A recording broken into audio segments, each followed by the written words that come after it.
Hi, my name is Angelo. I'm with Freedom Mobile Living. Today has to deal with rideshare, with Uber specifically.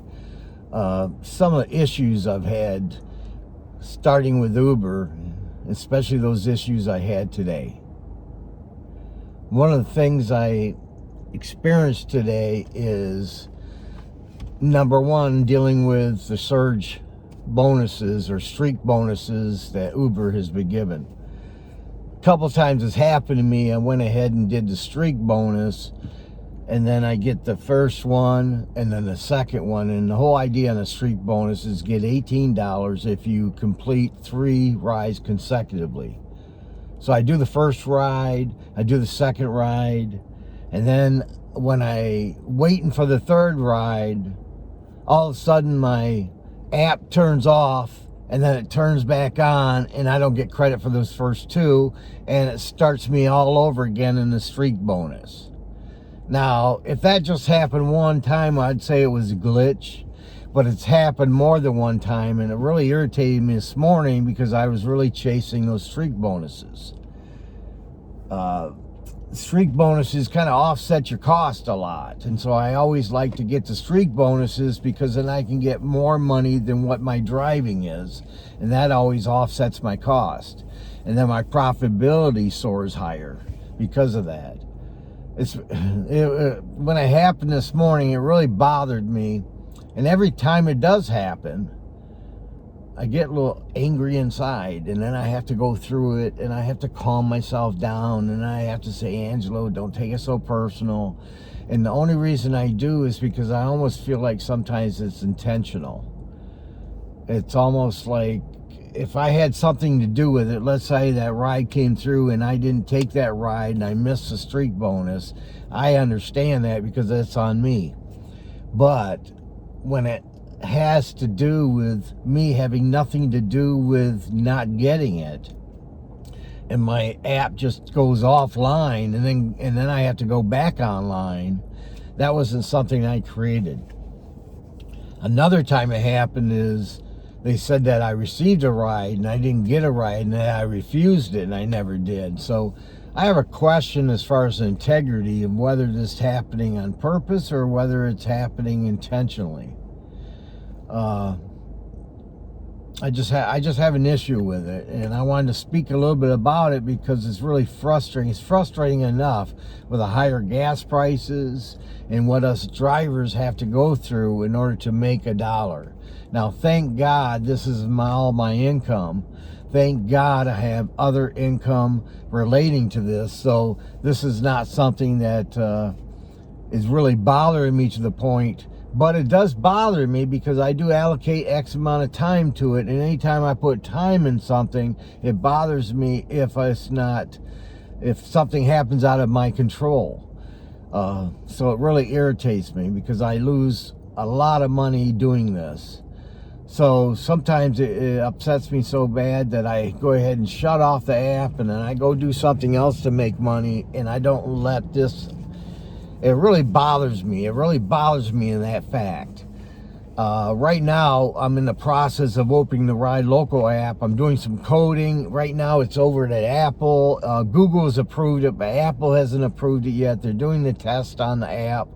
And I'll just tell you how it works. Every time you go ahead and open up a new version of the app or a modified version, you're going to have to have Google on the developer account and Apple on the developer account approve it. What they do is they do a test market, and to make sure that there's no crashes going to take place. And that way, when the app's released, it minimizes the downtime or the problems that you would have with it. I'm looking to open up in right here in Florida. Right now I have it open in Arizona, I have it open in Michigan, and I'd like to open it here. Now the only reason I do is because I have done some investigative work as far as how the rideshare is. It's a very lucrative city here in order to open up the app.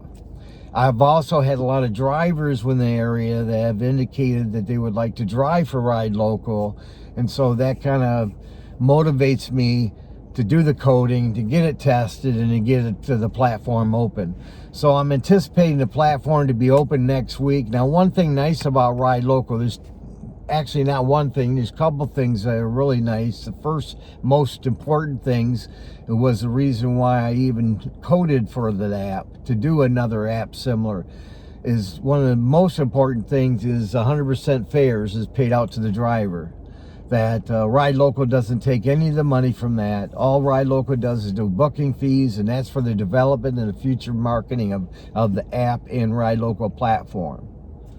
The other thing that we opened up is that when a driver is on the platform and they get a rider, the rider is automatically matched to that driver. So if that rider requests another ride and it happens that that original driver is on the platform, then they have the opportunity to at least take the ride. Nice thing about the Ride Local app is if you're offline and let's say you're not driving, you'll still get alerted of drives and the times and the dates that the rider is requesting a ride. So if you would like to take that and then schedule yourself for it, you can do so. So just because you're offline doesn't mean you can't pad your weekly schedule or your daily schedule with riders.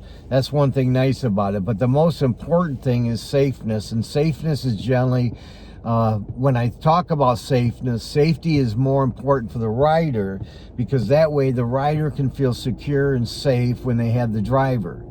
Also, on the driver's side, the driver can have the regular rider on multiple rides, which helps the security and for the driver to feel safe. But another thing is that the driver, as you add clients to the Ride Local platform, you build your weekly schedule. And so if you had a rider, let's say a rider that had a ride to work, and let's say they did it 3 times a week, you would actually get that for 3 times a week.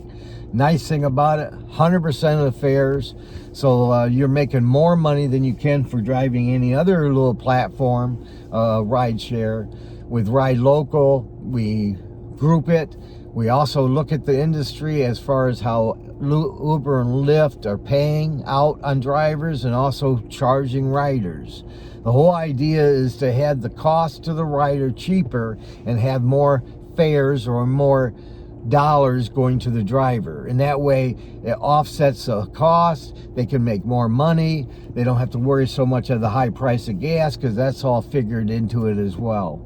Now, one thing nice is because the Ride Local is big about drivers, about partnershiping with drivers, because nothing can be really built, nothing can really have its mainstay if it doesn't have the bulk of the drivers. So we take drivers very seriously, and they have a lot of input to be given into the Ride Local platform. Some of the things that we've changed on the Ride Local with the coding, some of the things that are nice is that you can, like I say, if you're offline, you'll still get the requests, and you can either accept or decline, however you choose to do it. You don't get penalized if you decline a ride. So if you don't want to take a ride, you don't get penalized on the algorithm, is that way you always are going to have the opportunity to take rides. Now, everything's done on a rotation basis, who is closer to the rider in the rotation. But if it's your rider and it's something that's already solidified into your driver base, then you'll go ahead and get those. So why is that important? Because you don't have to constantly chase riders all the time. Once you get to the point to build X amount of riders, now you have a viable business that you can operate, build on, and also have some type of financial stability with it. So really, that's what it's all about, is any problems that you've experienced with Uber and Lyft, we're trying to combat those problems, make it easier and affordable for drivers, easier and affordable for riders, because it's all about the rider and the driver. So if you stick with me, as we open the platform, I'll have more videos that are going to come out to tell you a little about how things are going. But right now, I'm planning on scheduling a live feed in order to launch it. So right now I'm waiting for the test to be completed, like I said, with Apple developer. Once that's done, then I'll go ahead and release it, and then I will schedule a live broadcast, and that way anybody is interested, anybody have questions as far as the driver, they can go ahead and tune in, and then we can answer those questions, and then we can solidify the platform and get more drivers on, because it's very important that when riders have a request, that they get that request. The biggest problem that Uber and Lyft is facing right now is not enough drivers on the road. That's why they're doing so many surges, bonuses, in order to get more drivers on. The trouble is that you're chasing it. The trouble is if it happens, like let's say it happens that you didn't quite get that next ride, or you didn't, or you had a problem with it shutting off like it did with me, and then you got to turn it back on, you lose the first 2 drivers of the streak bonus, which are just one rider away from getting that $18, and now you got to start all over and do it all over again. Kind of a crock of shit, to be honest with you, but really the whole idea is to combat this problem, change it, and provide reliability to riders. That is so important. Uber and Lyft dropping the ball on it. They're dropping the ball by not supporting their drivers, but in the same, they are not supporting their riders. So a lot of times you will see, like I took airport rides and I'm getting 33% of the total ride share dollar amount. So the rider's paying X amount of dollars, and me as a driver is getting 33%. Not fair. Really doesn't help with the overhead, especially the increase in gas. And I know the government has said, hey, we're going to eliminate the federal tax to try to on gas, and that way we can drive down the price. It's a trickle down effect. So when they do it, does it all of a sudden lower? No, it trickles down, and then we get excited as citizens of this country. We say, oh my God, the government's helping us. They're not really helping us. Their only intention is help themselves. That's how they always been. It's always what's in it for me. And that's not only with the government, but that's also with a lot of the citizens that live in our country, because the government's that way, that it just gets passed down to the citizens, and next thing you know, the regular Joe Blow is all they're interested in, what's in it for me. I don't like that. I don't like to be a basis of that. I don't like to belong to that or be part of that. So that's why the Ride Local app is going to be launched here in Florida. And Florida seems like a very viable market. All the investigation and all my background check-in to find out exactly how the ride share is in this area, and what the people like, what they don't like, what the drivers like, what they don't like. All those, we're going to combat that within one platform, and hopefully with the grace of God, we can build it to be a viable, and we can change people's lives. And that's really what it's all about. If I can take a driver to change their life, we're not struggling so much, because too many people are struggling in this country, especially in the rideshare area. There's a lot of drivers that are really having a hard time, even to make ends meet. And right now they're trying to strike, they're trying to picket, they're trying to do what they can to change Uber and Lyft's mind. The trouble is, you can't change corporate minds. They're either that way or they're not. And we already know from the past history that they don't care about the driver. They certainly don't care about the rider, other than the money that they're spending. So this is what this video is about. I just want to give you a heads up that I'm going to be opening that platform. I will keep you abreast every step of the way, and as I open it. But right now, look for a live stream that comes out. Best thing you can do is go ahead, if you like this video, give me a thumbs up. All right, but best thing you can do is go ahead and subscribe, because when you subscribe, I'm going to alert you as soon as the video comes out. You're going to be the first to know about it. There are also some videos that I do not publicly publicize, so they only are for people that are subscribers. So we're trying to set a basis of this, and a basis of subscribers, not only for the rideshare industry, but also remote work. I think it's very important, if you're a driver, is that you have a little bit of this and a little bit of that, so you don't have all your eggs in one basket. And that way, The platform's all built on that. Now, one thing about the Ride Local, we are also going to solidify deliveries. So if people want to do deliveries, they can do it. Now, the difference between our deliveries and like DoorDash or Lyft or any of the others, or Uber Eats, the difference of our delivery is that we're going to do specialized deliveries. So we're going to do deliveries that warrant more dollars. Why? Because the dollars go to the driver. The fares go to the driver, just like the delivery fee. And if we can get more money, we make it more lucrative for people to do it. That's really the bottom line. If it's not lucrative, then it doesn't serve the businesses that want the delivery, and it surely doesn't serve the driver. And our platforms are all based on driver and rider and businesses. And if we can scratch where they itch, then we'll have a viable business, and we'll last longer than a decade. We'll last longer than that, because we will be part of the community, within the community, and people like that. So thank you for watching. Thank you for taking your time to tune in on this particular video. And I know at first I was a little complaining and stuff, and really you can't change the minds of them. So if I can't change the minds of them, what's the sense? So in my situation on the streak bonus, if I can't get the streak bonus because something happens, my thing goes offline. Now, whether they did it intentionally or not, popped me offline, I don't know. But let's say it was a problem. Well, with Ride Local, they're phone call away. All you got to do is call them to solidify and take care of the problem.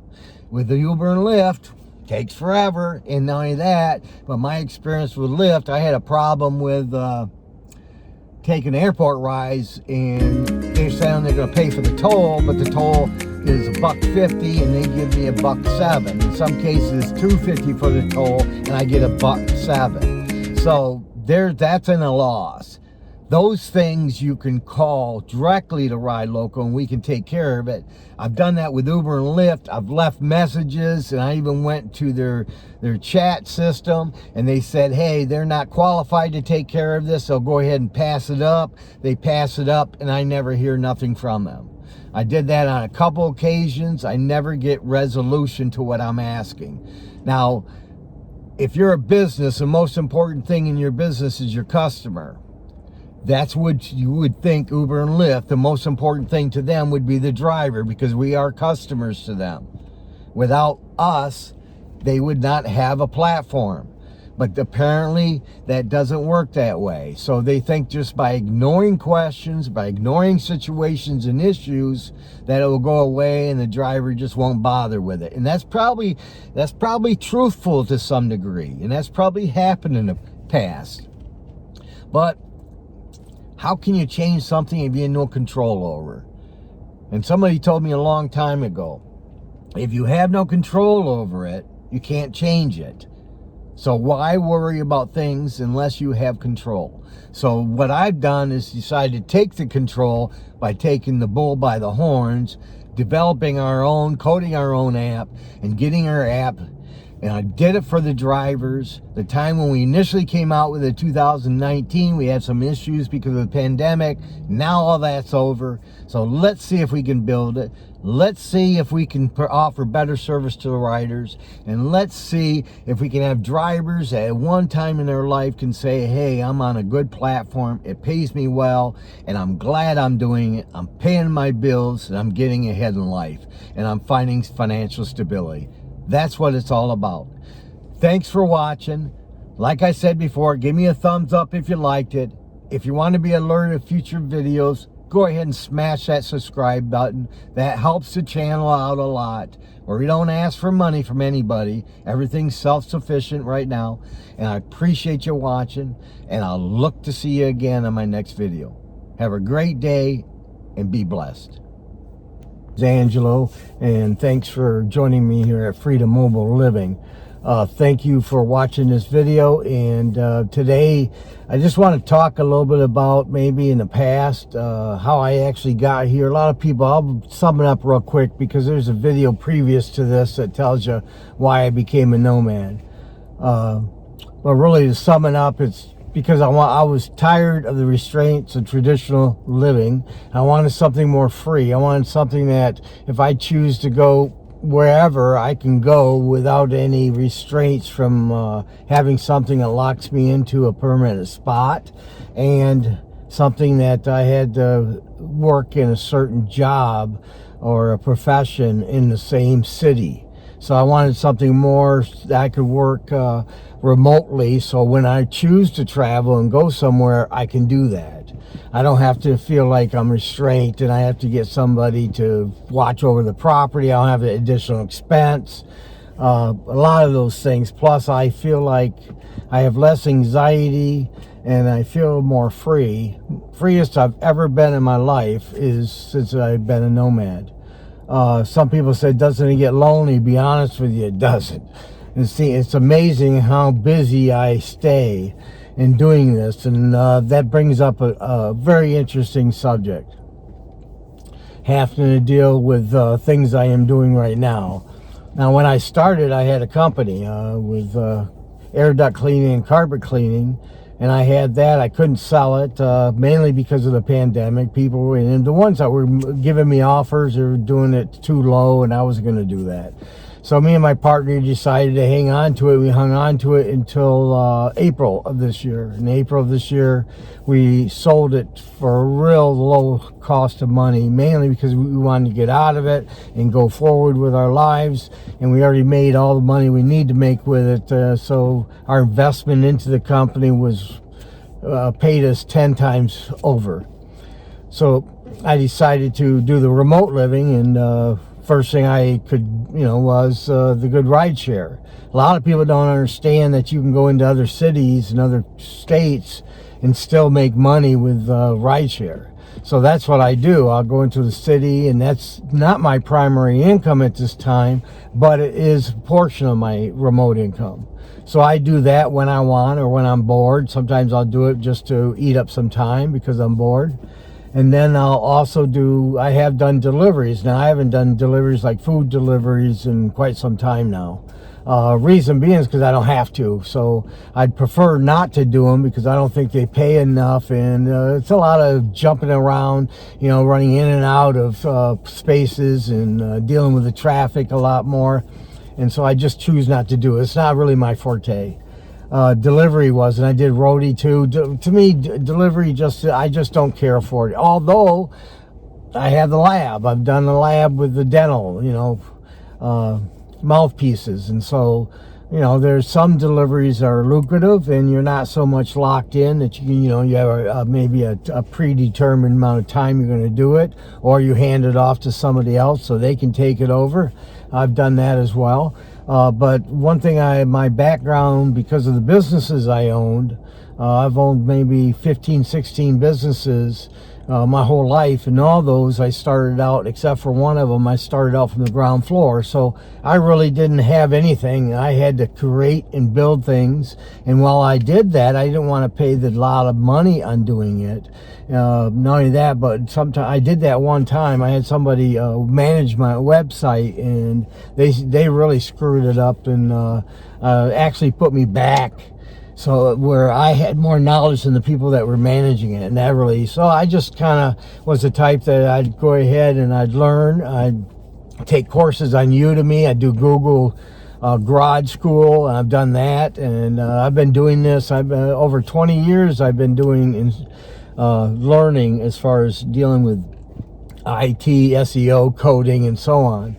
Am I the best at it? No, but I am studious at it, so I get better all the time. So that's really what I do, everything I do. So anyhow, I started doing something that I starting to put together, and it's kind of unique. It has to deal with leads or affiliate money by creating business to different companies. So I started doing that. I opened up a company called CEO Boost, and really that's what we do. We specialize in website design, build, digital marketing, SEO, Google AdWords, or blogs, whatever you want when it dealing or even social posting. So I started that, and I did it because I had been doing some work for people. I did it for myself and my companies, And over the years, I thought someone mentioned to me, hey, you have all this knowledge in that. You can create business, you can create leads. You know how to do it. I know keywords research. I've done this for 20 some years, like I said.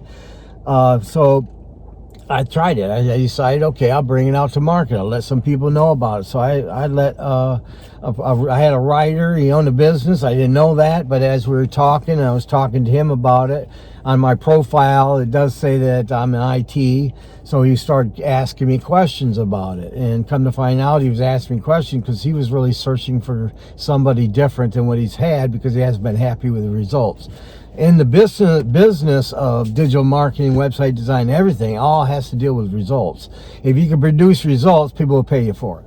And that's really what I do. So I have set it up where I can do landing pages, and no cost to the customer at all, but the whole idea is to produce leads. So once I produce leads, then I negotiate. Before I do that, I negotiate a percentage, and I can go up as high as 40%, and I went as low as 25%, based on the industry, based on my time I have to be involved with it.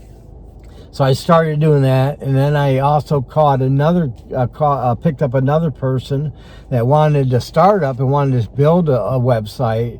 So we negotiated, and that's what I'm doing right now. I'm helping him build his website.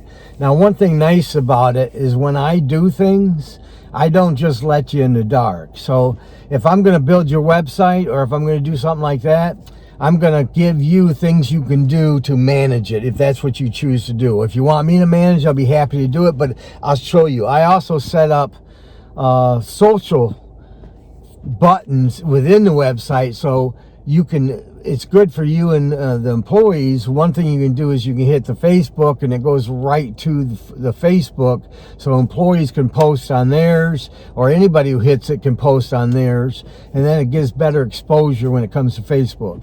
You can also do Instagram, Twitter, TikTok, and then you also can email somebody some information if that's what you choose to do. So most of the websites I do, I give 2 free versions. In other words, I will go ahead and build it. I'll have you look at it. You have 7 days to look at it. Within the 7 days, you get back with me. If you want something changed, you want me to revise it a little bit, we can do that. And I'll do that up to 2 times. So that's something I've just started. Now, the unique thing about it is I've created some funnels. Now, for those of you who haven't been in the sales game, a funnel is something that you set up like in an email drip campaign, where you can have an initial email, then an email that goes the day after, maybe one that goes 3 days, maybe a 7-day email, depending on the industry. Some industries we only set up 3, other industries we set up 7. So it depends what industry you're in and what your needs are. But what it does is you don't have to do anything. Once it's set up, then it will send these emails out. Now, even to the last one, let's say the last one, and that pretty much tells you that this customer isn't going to buy. You can always revert it back to a predetermined date where you can start the process all over again. Because remember, people, they have to see something 10 times before we respond. Now, that can be 10 times wherever or hear about it, but generally it takes a customer 10 times before they respond. So I just started that funnel process. I'm just building it right now. And I'm really excited about it because of the amount of money I can achieve out of it. And then the other thing I'm doing is I'm also putting together kind of like a program that has to deal with people to get an app within their company that's easy and affordable, something that doesn't take them a lot to do, it doesn't cost them a lot. So something that I would hold the app and they would have use of the app, but through a licensing program. But that's something I'm working on. I mean, when I have the spare time, and sometimes I don't. I'm also helping my son with his implants business. He has an implant business, so I'm helping him with that too. We're doing coupons and brochures. So I do graphic design or whatever. And I also have some people I can pull into SEO Boost to add to it too. So those are some of my income producing things I'm doing. So I guess if you look at it, remote work doesn't have to just be one thing. It can be a side hustle, it can be a couple remotes. The more you have, the better it is. But you don't want to overextend yourself as well. And so sometimes I end up doing that, but then I have to dial it back a little bit. Maybe have one less customer or not take one on real quick. But I'm really excited about the SEO boost. I really am. That's something I have a passion for. Apparently I am good at it.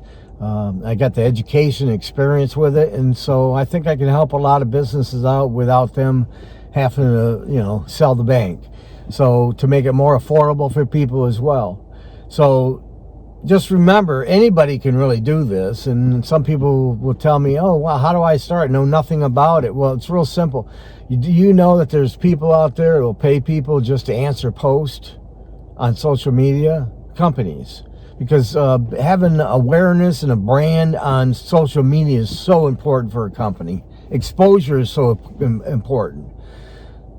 Because when you get exposure, and if it's constant, and it's like the wheel, it's like a wheel that keeps on spitting customers out. Once you set it up, if you can set it up where you have it be a wheel, then as it turns, you get a customer here. Another day you'll get 2 customers. You'll get 3. And eventually, over time, because of the way it's set up with the keywords, and we're getting...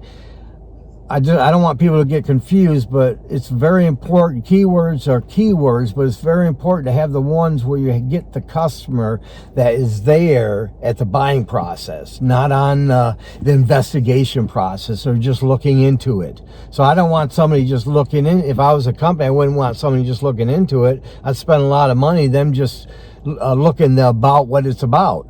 I would want them at the end of the buying cycle, after they've already done some of that stuff and they know at least kind of what they want and they're ready to buy, that's where I try to capture them at.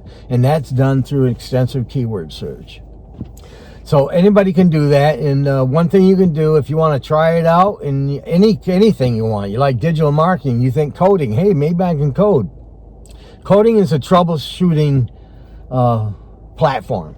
So if you're big on finding problems and troubleshooting, then you would probably be a good coder. Some people don't have the patience for it, and so they don't become a good coder. But if you wanted to, you could start out real simple, is writing blogs for people based on their product or their service. That's very lucrative as well. The other thing that you don't have to have any time for is answering the phones as customers are calling in through a customer service. And most of them are going remote right now anyhow. So all you'd have to do is answer the phones and deal with either whatever it is. It could be a troubleshooting thing that you're doing over the phone for a customer, or it could be just they wanted more information. So regardless of what it is, you can do this even if you're working full time. If you're working a full-time job, you can find out what you're kind of interested in. And one way to do that is get on YouTube and just start YouTubing, searching for it. So if you're interested in digital marketing, look on YouTube. They have a lot of information on there. Now that's not exclusive. If you find out what you really like, I would suggest that you go to Google Garage, or you go to Udemy and take a course. I mean, it's not going to cost you a lot, and you'll gain a lot of knowledge from it, and who knows, you might be the best, the next best coder we ever had. Or copyright. You write good and stuff, you can do copywriting. So where you can list yourself on programs or platforms like Bark, and there's other ones. Fiverr is another one, but there's a bunch of them. You can list them on there and get work. People will come on there, and that's where they get their work. I have done that for some of them. Sometimes you can go to other countries and it's a lot cheaper. Crazy, but we live in a world of all. But I can go like the Philippines and find it cheaper, or I can go on the United States. If you want to, if you want to catch someone from the United States, you can do that as well. And if you look at the pricing, it's very inexpensive for what you're getting out of it. So that's my suggestion for everybody is, hey, maybe it's time for you to go back to learning, and if anything, you learn it, and it can make your life better. It's almost like if you don't know a lot about, like, let's say if you didn't know a lot about building websites, well, it's got to start sometime. So you start learning how to code. Once you learn how to code HTML or JavaScript, you're all set to do websites. So if you have any questions, if there's something that's ailing your mind and you're thinking, hey, maybe this, and you just want to ask and reach out to me, go ahead and do that in the comment section, because every time you ask a question, it's not only good for me to answer it, but it's also good for you, and it's also good for anybody else who is watching it and reads it as they're watching the video. If you like the video, go ahead and give me a heads up on a thumbs up, and like I always say, smash that subscribe button and I will alert you in each new video that comes out. If you want any special content, go ahead and put it down, but a lot of my content is going to have to deal with remote. It's going to have to maybe get in the nits and cranny of exactly step by step of how I do that, and that's in the future videos. Thanks for watching. I don't take that lightly. I really take it to heart. I know you could do anything in this time, but you chose to watch me, and that's important to me. Thank you very much. Thanks for watching. I will see you in the next video. Have a great day and be blessed.